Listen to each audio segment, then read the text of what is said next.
Recording. Oke.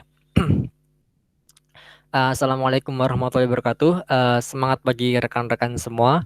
Pada kesempatan siang ini, uh, kita pertama kali bertemu pada mata kuliah Mekanika Fluida yang akan kita jalani selama 1 semester ke depan.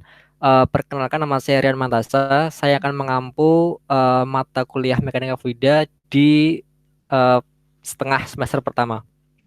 Pada pertemuan perdana kita pada kesempatan kali ini, saya akan menghadirkan seorang speaker dari guest lecture pada kesempatan siang ini.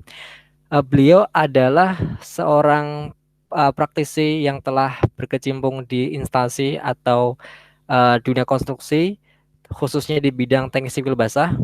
Nanti beliau akan banyak bercerita mengenai sebenarnya apa sih fungsi atau manfaat dari belajar mekanika fluida dan hidrolika di dunia konstruksi, terutama di infrastruktur keairan. Jadi nanti kita pasti akan bertemu dengan rumus yang banyak, kemudian ada istilah-istilah yang mungkin agak susah dimengerti. Nah, bagaimana aplikasinya nanti di dunia lapangan kerja seperti itu. Jadi untuk pada kesempatan siang ini kita tidak bisa menghadirkan beliau secara live, sehingga telah direkam pada malam sebelumnya. Jadi ini versi recorded version. Semoga tidak mengurangi esensi uh, inti dari diselenggarakan webinar pada kesempatan siang ini. Baik, tidak perlu berlama-lama lagi untuk memulai webinar pada kesempatan siang ini. Saya persilahkan untuk Ibu Destiana yang akan menyampaikan kisahnya, berbagi pengalaman kepada mahasiswa pada mata kuliah Mekanika Fluida ini, dan semoga bisa mengambil banyak manfaat dari Ibu Destiana terkait pentingnya mata kuliah Mekanika Fluida di dunia lapangan kerja. Untuk Ibu Destiana saya persilahkan. Baik, Bapak Mantasa, terima kasih atas kesempatannya. Saya bisa sharing ke adik-adik mahasiswa yang ada di UGM. Saya mulai saja tayangkan presentasinya ya, Pak. Silakan.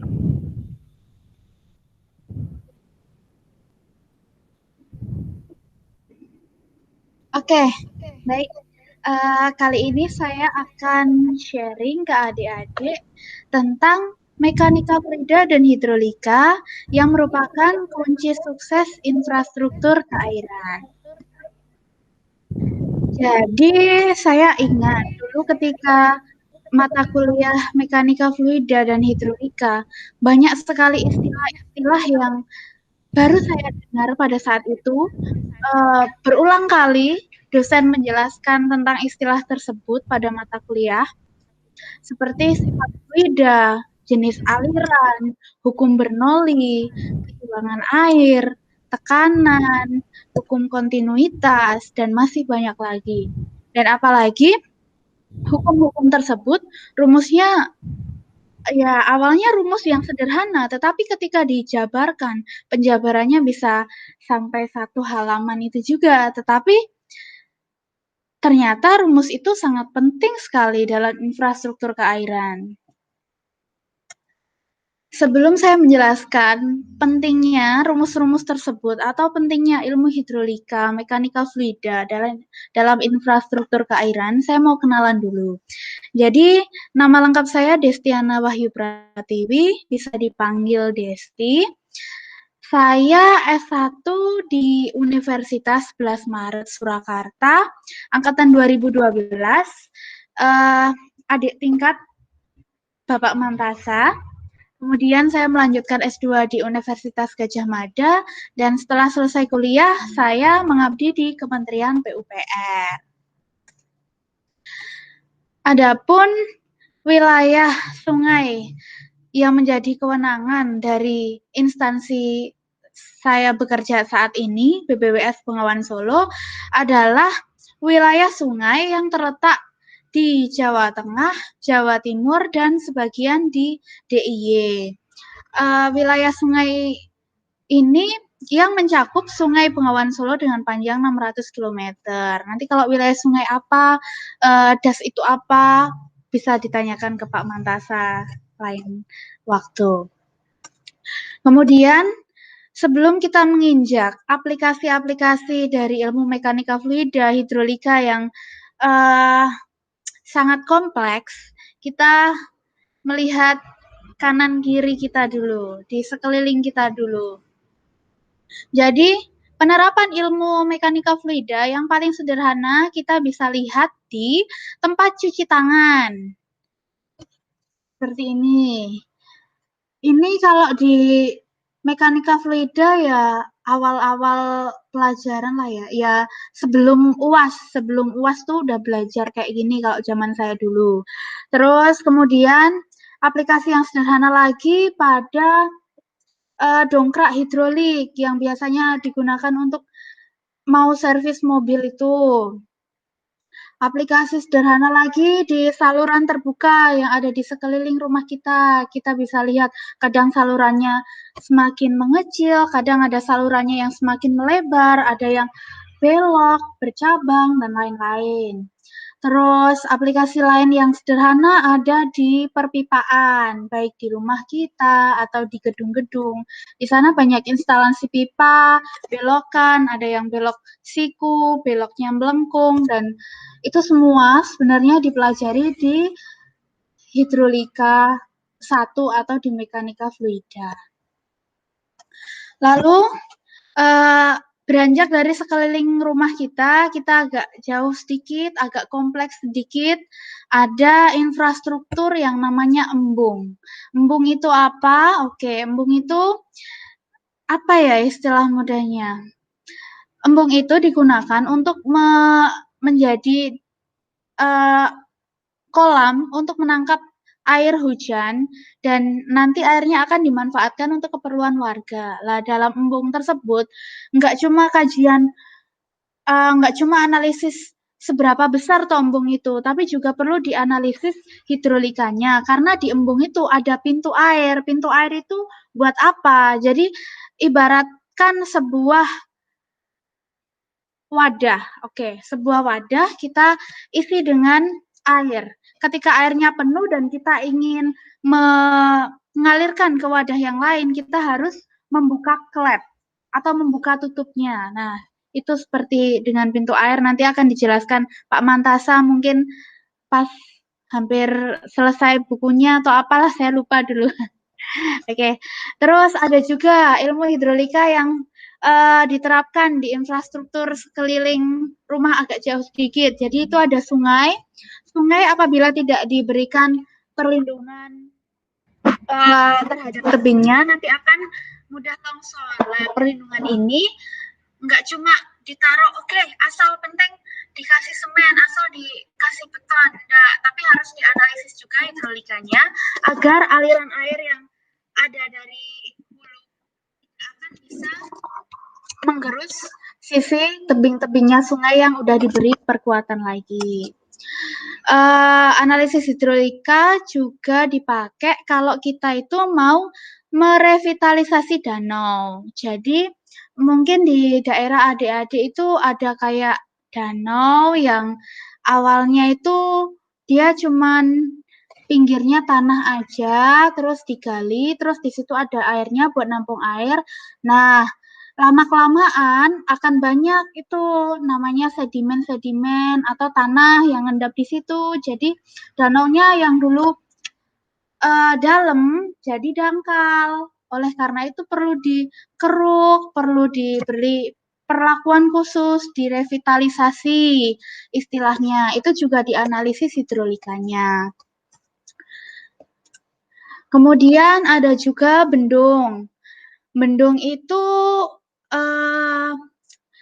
dia bangunan keairan yang dibangunnya tuh melintang sama sungai. Kenapa? Dia fungsinya biar muka air di hulu itu tinggi, jadi dibuat melintang kayak ada saluran, terus salurannya kita kasih tangan gitu, kita taruh tangan, otomatis nanti alirannya di bagian hulu akan makin tinggi. Nah, itulah fungsi bendung. Bendung ini juga perlu dianalisis hidrolikanya. Kenapa? Karena di bendung ini nanti kalau bendung gerak dia akan dibuka, dinaikkan ke atas. Itu biar muka airnya tinggi, tapi kadang diturunkan lagi karetnya ini, dikempeskan biar dia muka airnya semakin rendah. Dan muka air tinggi rendah itu agar airnya bisa mengalir ke daerah-daerah irigasi di kanan kirinya biar dapat airnya. Terus kemudian bendungan. Oke, bendungan ini adalah infrastruktur keairan yang paling kompleks. Kenapa paling kompleks? Karena di infrastruktur ini banyak sekali ilmu yang dianalisis. Nanti akan belajar hidrolika, hidrologi, dan lain-lain. Nah, hidrolika di sini sangat penting. Kenapa? Karena hidrolikanya digunakan untuk menganalisis supaya bendungan ini tidak jebol. Coba dibayangkan, bendungan dia infrastrukturnya tinggi, terus menampung air dalam jumlah yang sangat banyak. Apabila nanti terjadi kegagalan atau salah hitung hidrolikanya bisa jebol, rumah di kanan kiri bendungan ini nanti bisa kebanjiran semua. Terus di bagian hilirnya nanti juga akan banyak rumah yang menjadi korban. Jadi analisis hidrolika penting, nggak boleh salah nanti kalau udah terjun di infrastruktur keairan. Selain untuk meninjau keamanannya bendungan, hidrolika juga berfungsi untuk melihat seberapa banyak sih rumah yang bisa diairi sama waduk. Kan seperti yang di berita-berita koran itu kan banyak yang menjelaskan waduk ini berfungsi untuk mengaliri sekian ribu kakak, menyediakan listrik sekian mAh, terus mengaliri sekian hektar sawah. Nah, itu semua dihitungnya pakai hidrolika. Jadi kalau kita udah paham ilmu hidrolika, terus nanti ada waduk, kita nanti bisa mengasumsikan atau menghitung seberapa banyak sih kakak yang dilayani sama waduk ini, seberapa jauh sih kakak yang bisa dilayani waduk ini. Terus nanti waduk juga ada yang pembangkit listrik. Seberapa besar sih listrik yang dihasilkan oleh waduk itu? Terus seberapa luas sih irigasi yang bisa diairi waduk itu? Gitu. Kemudian kenapa waduk itu juga sangat infrastruktur yang sangat kompleks ya? Karena di sana itu ada pintu air dan pintu airnya itu sangat besar. Kita bisa lihat membandingkan ya, Dek ya.